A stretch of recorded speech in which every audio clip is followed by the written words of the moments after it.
कई बार हम सोचते हैं अब तो सब समाप्त हो गया, ब्रह्मचर्य टूट गया, हस्तक्रिया हो गया, अब सब कुछ खत्म हो गया। आत्मग्लानि जैसे लगती है, अब क्या फायदा। मन बेचैन सा होना लगता है, बहुत दुख में आ जाते हैं। ऐसा क्यों किया, ऐसा नहीं करना चाहिए था, ये गलत है। एक पल की कमजोरी और हम खुद को ही दोषी मान लेते हैं। ऐसा लगता है जैसा आत्मा ही गिर गया पूरा। पानी में गिरा हुआ बीज फिर से वो फूटता है, बीज निकलता है। उसी तरह जब आप गिरते हो, इसका मतलब ये नहीं कि आप सब कुछ खत्म हो गया, अभी भी कुछ बचा है। तो इस पर स्वामी विवेकानंद जी कहते हैं कि ब्रह्मचर्य एक परीक्षा है, एक साधन है। इस साधन में थोड़ी गलती होती है, इसका मतलब ये नहीं कि सब कुछ खत्म हो जाए, लेकिन एक बार गलती होने से उसकी परीक्षा समाप्त नहीं हो जाती।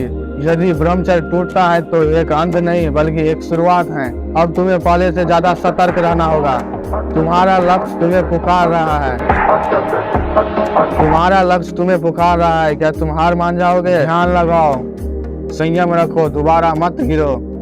तुम प्रयास करो, ब्रह्मचर्य टूटने न दो। प्रयास करोगे तो खुद एक दिन जीत जाओगे और उस पर विजय पालोगे। याद रखो, ब्रह्मचर्य टूट जाने से यानी कि हस्तक्रिया कर लेने से तुम पापी नहीं बनते, बल्कि सीखने का मौका मिलता है।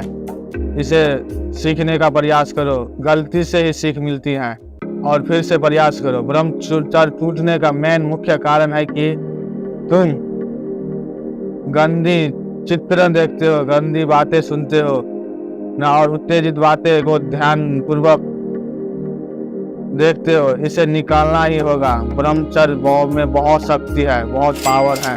उठो, जागो, फिर से प्रयास करो। तुम हार नहीं सकते, तुम जीत सकते हो।